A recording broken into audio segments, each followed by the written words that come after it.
Hello everyone, this is Defense Politics Asia.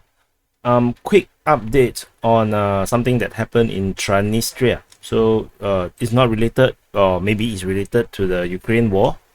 So there is an explosion reported at Tiraspol.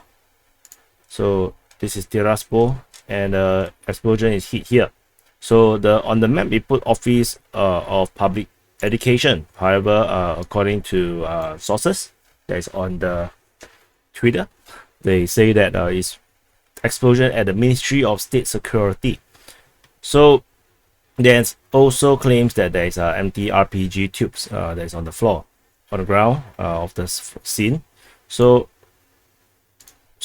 if you're not sure what is Transnistria, which is this yellow orangey territory that I have marked out, they are the Transnistrian Moldovan Republic. So they are actually a separatist republic, breakaway republic from Moldova. So reportedly there's around 1,000 over Russian peacekeepers in this territory. So this territory it looks like a very poorly drawn banana. So anyway, so this is the news here. I want to show you the video. So this is taken from the Twitter. So you can see the RPG being shot into the windows, and that creates some very massive explosion. So security service is there now to know. And this is another one. So that's the building. You can see the RPG on the floor, on the ground. So I believe those are something like security or police officers, and ambulances are there. So with ambulances, we can kind of assess that there are some people who got injured or killed in this terrorist attack. This is the best way to put it. This is a terrorist attack. There is a lot of theory out there now talking about this could be a false flag from the Russian side to draw some connection with the Ukrainian side, or some some reasons for them to do more for the Russian side to actually connect to Transnistria, or to give some reasons that they need to mobilize the troops that is in Transnistria area. This could be the reason. So let me show you another thing. Goodness. Oh, so let me draw out.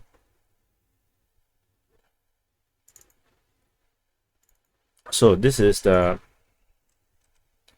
CSI, the Country Stability Index for Transnistria. So we kind of have a better picture of what is happening now. So Transnistria is also known as the Transnistrian Moldovan Republic. So the headline, of course, I've just mentioned, is actually the explosion at the Ministry of State Security building. So analysts say that this could be a false flag, to widen the war into in Ukraine into neighboring Moldova, or to the wider republic. This analyst is actually me. And most of the other analysts that is pro-Ukrainian or anti-Russian, they say that this is to justify Russian liberation of Transnistria, and of course to mobilize the troops that is in Transnistria to invade into Ukraine. So that's what it is. In terms of the CSI, so this actually marks a terrorist attack, and Transnistria technically is under occupation by the Russians. So basically, in terms of this part, they are all the way to -5. So it is worse than anything you can go for. So, but politically they are actually rather stable. They have an election just in 2020. One of the party basically dominates the parliament, and the last year's presidential election, which this guy won, was also one-sided affair. So politically wise, they are actually very stable.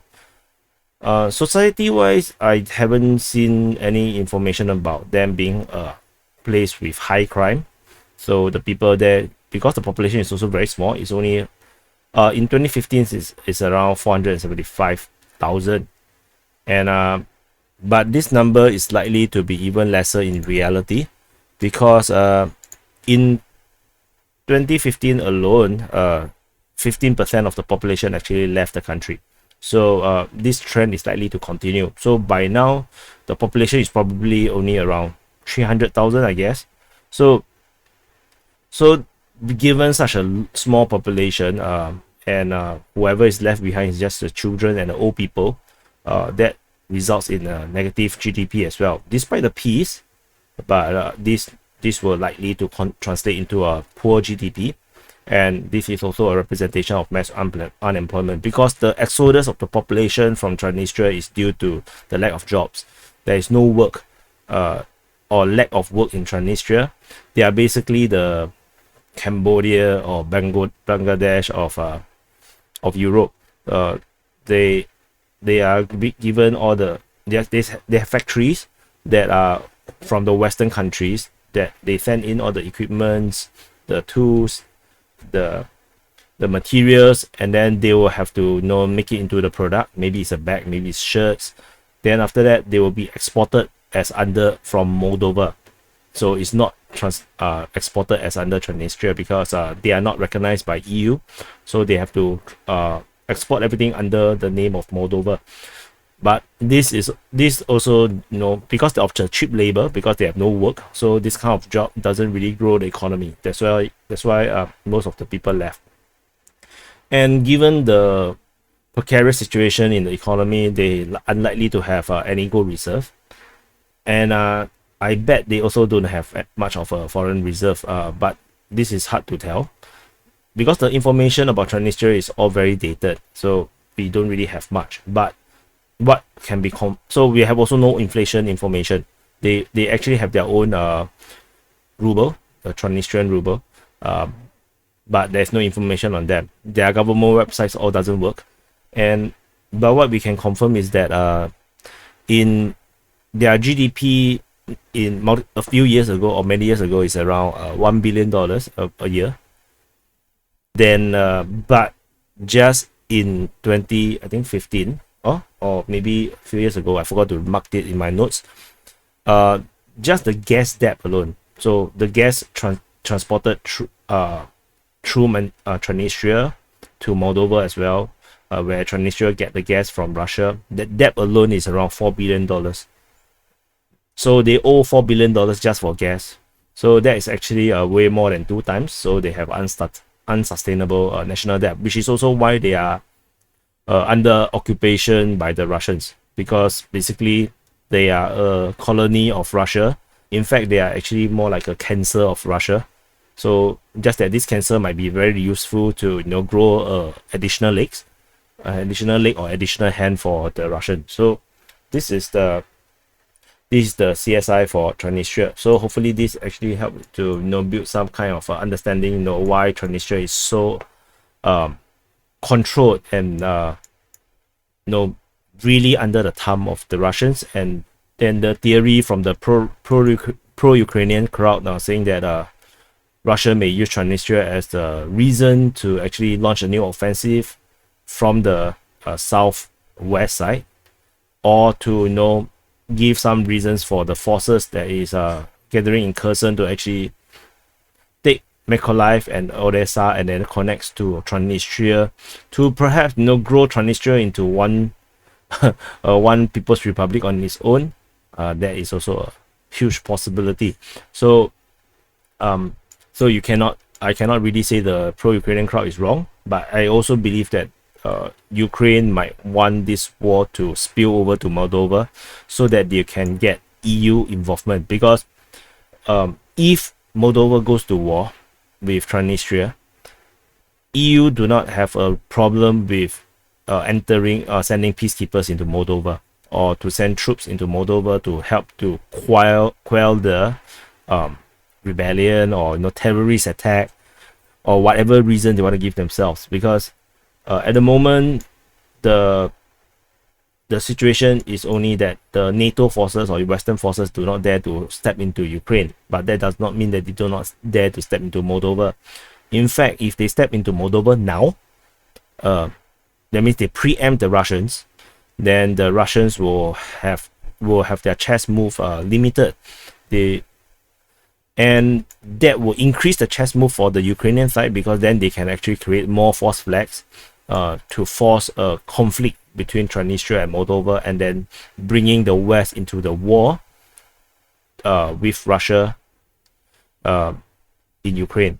So then that will actually successfully, scale up the entire conflict, and then Zelensky and his team will get what they want. That means the West to enter war with Russia.